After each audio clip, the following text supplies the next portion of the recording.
AA6DD, K6YYL.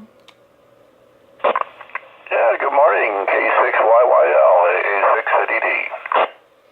Good morning, Will, and I thought that we would talk about your discussion you usually give at some of the clubs, some of the amateur radio clubs on propagation.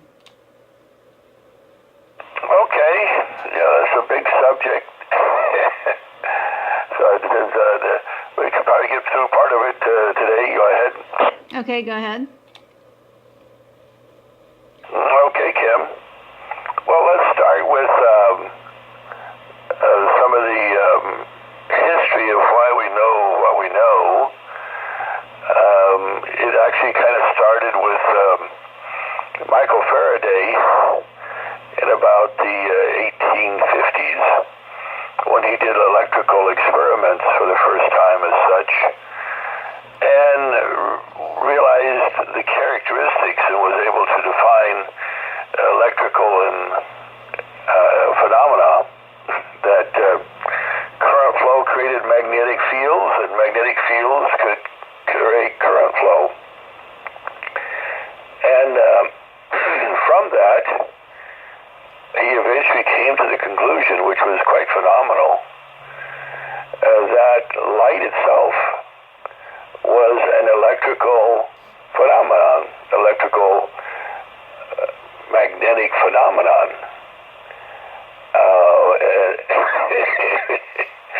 Which is still staggering to me, and is probably why Einstein referred to him as the greatest genius that ever lived, for being able to come to those conclusions. Now, how we see it today, because of eventually Maxwell's equations, who was a mathematician, took Faraday's theorems and put it into mathematical form. And then we had Heaviside, who took those 22 formulas and turned it into basically 4 formulas. And those formulas are very, very accurate. So many people don't realize that most formulas that have to do with physics are very good approximations quite time, but they're not perfect. Even Maxwell's equations are not perfect, because it says that the charge that is creating all this stuff, the electron, is a point, which means it has no dimensions. And when you get really into deep theory, there's a problem there. But nevertheless, for all practical purposes, the formulas work perfectly, and the ideas behind them show, what electromagnetic is to an extremely high degree of accuracy. So what we end up with is a picture from those formulas that looks like the following. When you have current flow going up through a wire, and we can think of the current flow as electrons moving from atom to atom, but the atom, when an electron leaves it, becomes positively charged. And then another electron jumps into that spot, and the next atom becomes positively charged. And then an electron jumps into that spot, and the next atom becomes positively charged. So we see that the electrons are moving in one direction, and the holes, the positive holes, are moving in the other direction. It turns out that the electrons are moving relatively slowly, only a few centimeters, in fact, per second. But the holes are moving at a velocity that is equivalent to the velocity of light, practically. Not in free space, but the velocity, maximum velocity of something without mass, can reach inside of an electrical wire. So in our coax, it's about 66% the velocity of free space.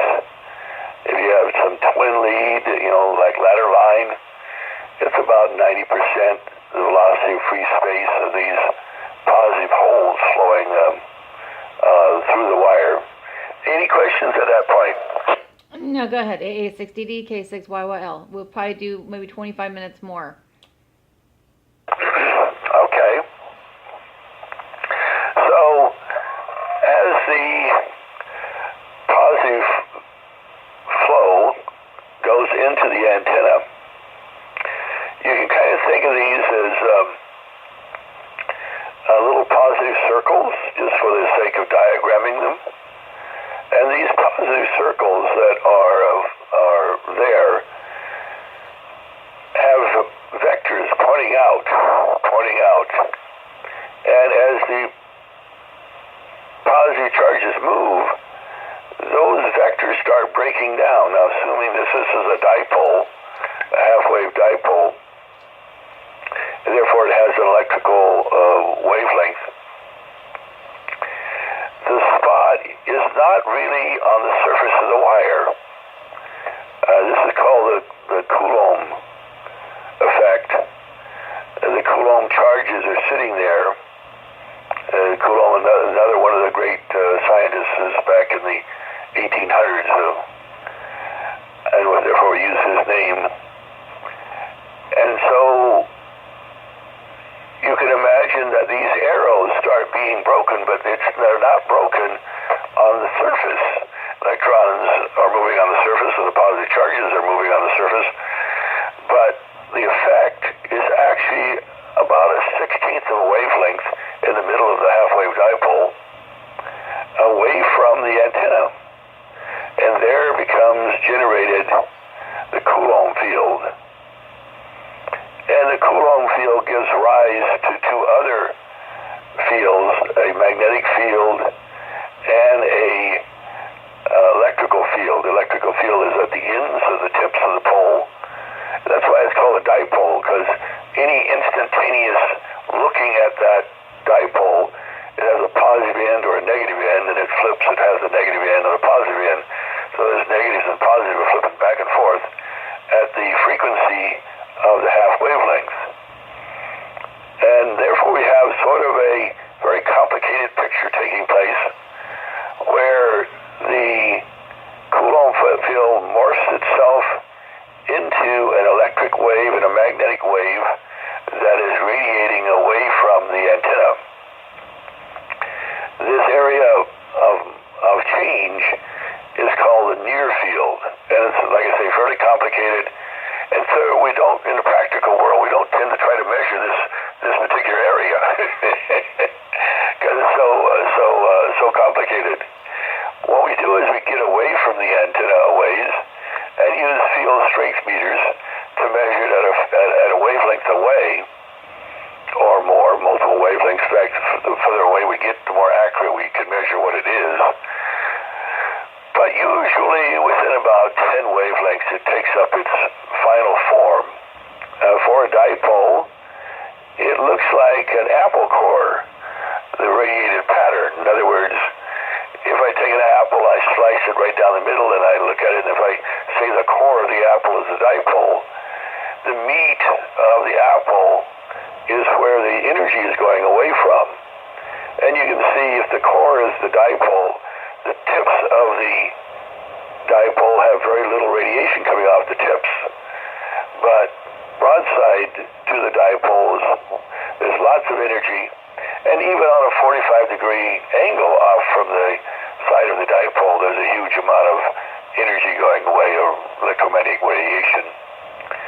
As the electromagnetic radiation continues to flow away, where you have the electric field generating the magnetic field that generates the electric field, and these are 90 degrees from each other. One peaks, and then the other goes to a null, and then the other one peaks, and it goes to a null, and the wave can be thought of as having a wavelength, and one generating the next, generating the next. And so the wave is as it's changing from one to the other, perpendicular to where the wave is the direction that the wave is moving in all directions, or at least all the directions that make up the flesh of the apple-shaped pattern that's coming off the dipole. Now, when that's launched, then give it a definition as to what is going to happen based on how the real world is. In other words, we measure the real world and come back and give it names after the fact. And that is, part of the wave will become marching along the ground and in the ground. And we call that part of the wave the ground wave. And then part of the wave will be above the ground, marching along in the air, and will bend slightly forward as it moves forward. Well, why does it bend? Well, whenever things are denser, the wave will move slower. And as it moves slower, the upper part of it moves faster. And that literally leans it forward and makes it move in an arcing manner above the surface of the earth for the direct wave and along the surface of the earth for the ground wave, because the ground wave is actually really, in the ground, partly in the above the ground, so you can actually see, obviously, the ground part is going to be moving much, much slower than the part above in the air, just above the ground. And then part of the wavelength will be launched into what we call the sky wave. And the sky wave is any part of the wave that will eventually hit an ionized layer, be bent, and come back down to ground. And then part of it will go up on such a sharp angle that none of the ionized layers at various frequencies will bend it back, but instead it'll go right on through into outer space, like 2 meters or 220 or 440. And we call that part of the wave the space wave. And of course, any band can be any combination of those. If we look at 10 meters or 6 meters, which are fairly similar, when we launch a wave, part of the wave is in the ground on 6 and 10, and that ground wave goes maybe a mile or two and then dissipates because it's really being absorbed heavily by the earth. The direct wave can go quite a ways on 10 meters and 6 meters and 2 meters and on up. You and I are right now talking 35 miles away on 6 meters, and we're utilizing direct wave propagation, talking to each other. And then at the same time, right now, none of our 6-meter signal is hitting an ionized layer and bouncing down, because we're looking for DX and nobody's there. So most of the rest of our signal is all space wave. It's all going out into space. Now it does go through those ionized layers, and as it does so, it rotates slowly. So there is an effect that is happening, even though those layers are not sufficiently strong enough to turn and refract the signal all the way back down to the earth. It still rotates them as they go on out into space. And that can be a particular problem, because, for maximum signal strength, you need to match polarization. Well, if the wave is rotating and is not matching, you might, you're going to lose a lot of signal. So any questions at that point, Kim? Go ahead. No, go ahead. AA6DD, K6YYL. K6YYL, AA6DD. Okay, let's move down all the way to 160 meters in the AM broadcast band. At 160 meters, ground wave is far more effective than direct wave. Just as on 10 meters and 6 meters and 2 meters and on up, direct wave is the way we talk to all our local QSOs, is antenna to antenna. Now there are, of course, in that VHF and upper HF spectrum and UHF spectrum, all such other things that happen to the wave. We can knife edge over the hills missiles that can bounce off of mountains. It can have tropo ducting that can bend the waves because of moisture and dirt in the air. And thermal inversions in the air will bend the radio signals around from the weather areas of the atmosphere. And all those bands can partake in that kind of extended propagation through all those different kinds of modes. That in and of themselves would take some time to explain the characteristics of each one. But at 160 meters, the main local communications is ground wave.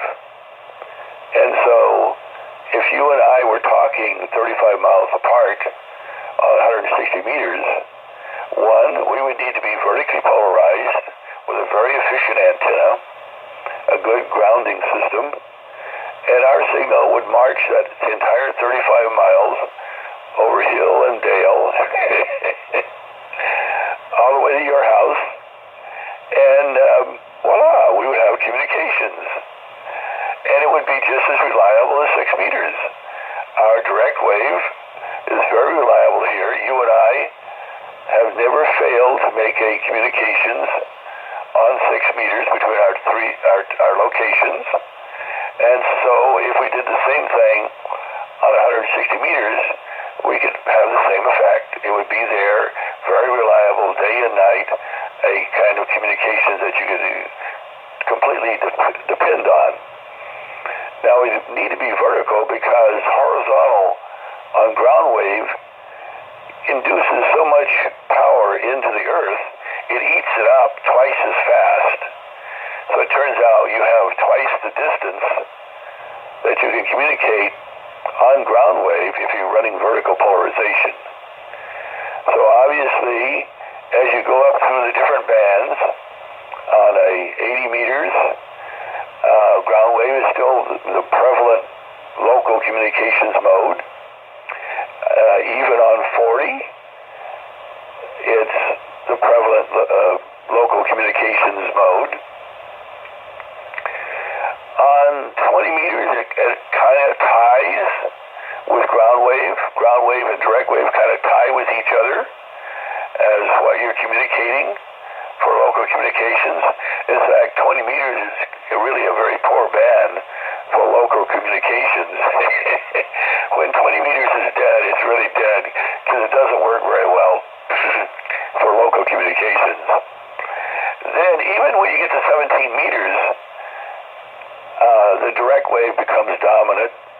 The direct wave is how you communicate locally, and that's the case all the way up. 15 meters, the direct wave gets better, and the ground wave gets worse, and continuing all the way up here to 6 meters, where the ground wave only goes a few miles, but yet the direct wave can go, 30, 40, 50 miles real easily. K6YYL, AA6DD. Okay, AA6DD, K6YYL, very interesting. And yeah, I don't think I've ever heard you on 20 on good days. Definitely, it's very hard to hear you on 40. But go ahead. Well, the reason it'd be hard for us to hear each other on 40 is to make 40 and 80 work on ground wave, we have to have a very effective vertical polarization. So your dipole will never hear each other. I would need to get off my beam and go to my ground-mounted verticals, and then we could. Now the loss may be more. So 100 watts, we may need to run a kilowatt. But if you had on 80 or 40 meters, a highly efficient vertical antenna, and I had the same thing here, and if we ran a kilowatt, even on 40 meters, we would be able to talk to each other very reliable day or night. K6YYL, AA6DD. Okay, that's interesting. AA6DD, K6YYL.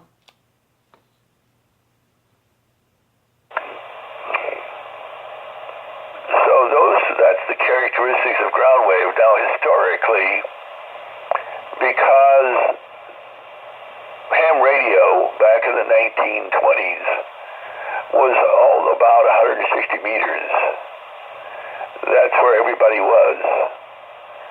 And therefore local communications was ground wave, and so hams used the term for local communications and ground wave as being synonymous.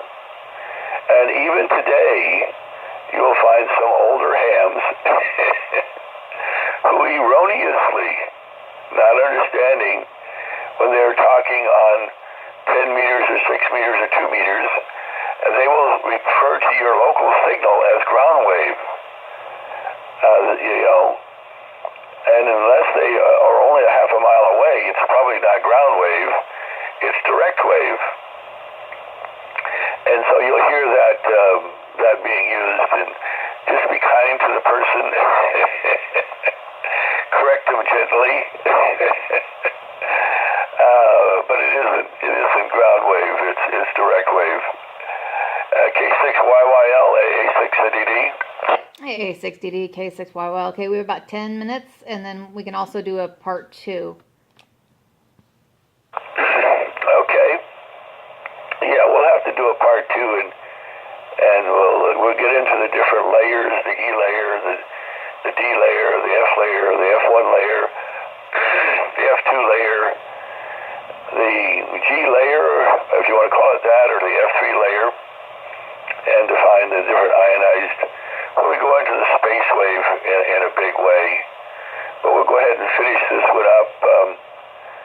We've gone into and covered some of the characteristics of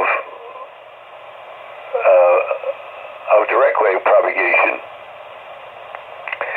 And direct wave is relatively easy to calculate. It's a function of how far off the ground you can get. Generally speaking, every time you can double your height off the ground, you get about a 3 dB gain in effect. And so there, getting off the ground is important, whereas ground wave, having a good connection to the earth ground and radiating your signal efficiently, and you see that on the AM broadcast band. What do they have? Big towers. Well, on the AM broadcast band, those towers are not towers holding up the antenna. They are the antenna. And laced into the ground around them, every few degrees, is a wire or a cable, conductive cable, as big as that tower all the way around it. So you see AM broadcast antennas are massive because the wavelengths are so big, but that's so they can launch an effective ground wave. And when it comes to your little nothing antenna that picks it up, that's all right. You don't need, with modern solid state low noise receivers, you can have a little bitty whip of any sort just to pick up that wave as it goes by and hear it. But if you tried to transmit on that little bitty wave, you wouldn't generate a signal that could propagate. It takes that massive antenna to get that ground wave launched out there and affect that all that power, whatever power they have, and that's why they run power, is to overcome the loss in the earth.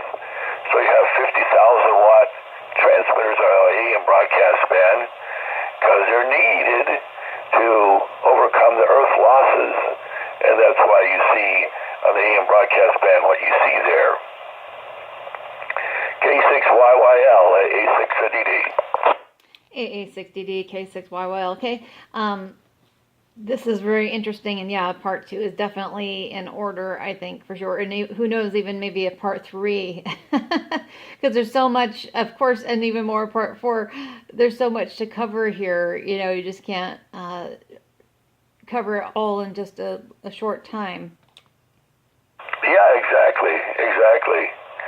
Well, let's go back to the FM broadcast band, because that's at 100 megacycles. That's VHF. And you see the big FM towers Well, when you see the FM broadcast band towers, the antenna is at the top of it. The tower is not the antenna.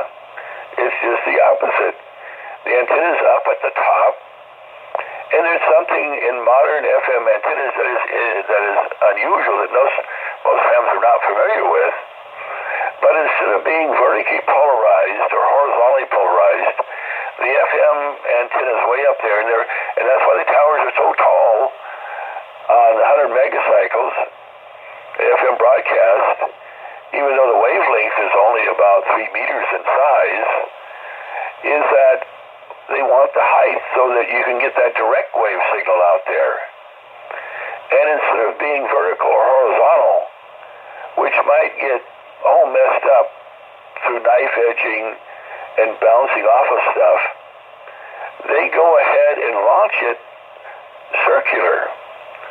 So the wave is actually rotating as it comes off. It doesn't stay horizontal or doesn't stay vertical because they don't generate it that way.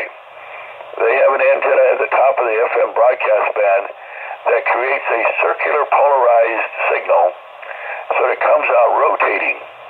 That means if I have a whip, whether it's horizontal, vertical, or on any angle, it will be 3 dBs down from being the same polarization as circular. You say, well, that's terrible. You're losing half the power. But if you didn't do that, and you were cross-polarized, you would be 20 dBs down. That's a huge loss. That's going from 100 watts to a 1 watt, kind of signal. And so it's much, much better to have this loss than have the thing fading in and out, in and out, in and out. And therefore you get rid of a lot of fade rate by having that FM broadcast band transmitting circular polarization. So when you're driving your car around and it's just using a little whip on your car, and the signal is bouncing off of stuff in all directions, you don't hear it. You don't hear the adding subtractions of these bounces being vertical and horizontal and then horizontal and vertical. It maintains a much smoother signal level all the time and is much more pleasant to listen to. You can still get some picket sensing as you walk through the wavelengths, because the wavelengths are still there. If the wave is standing in that particular area of reflections, and you can pick it up, the signal is at the right level where it's not really strong enough to drive the limiters in the FM receivers of saturation and make them the same level all the time. You can pick that up, but most of the time you're not at that critical spot, and therefore you don't hear it, and therefore you just drive around and don't. Propagation is like you had a wire connected to your radio all the time, instead of all these vagaries of variations going on. And so that's why they went to the circular polarization, which was done mainly in the 1970s, something in that time frame. Earlier FM broadcast, even in the 50s, tended to be either vertical or horizontal, and eventually they learned when people started doing more and more mobile that they needed to go to circular polarization, and then FM broadcast became very popular once they did that. So it did have a real big effect on the viability of FM broadcast band. K6YYL, AA6DD. Okay, that's very, very good. Well, and it's probably a good place to stop. We can pick it up in part 2. I'm just not sure how much time is left on this video here at this moment. The counter is backwards here on this one right now. I don't know why. But anyway, yeah. How about a part 2 after a bit? Oh, well, later on this afternoon, my voice is getting pretty scratchy now, and I want to go to the library, so we'll do a part 2 later on. Okay, sounds perfect. All right, thank you so much, Will. As usual, it's always fun and interesting. As you know, I think anybody can find, most hams, not everybody, I should say, would find this pretty interesting. So, all right, thank you, Will. Okay, Kim. 73s, K6YYL, AA6DD. Thanks again, Will. AA6DD, K6YYL 73.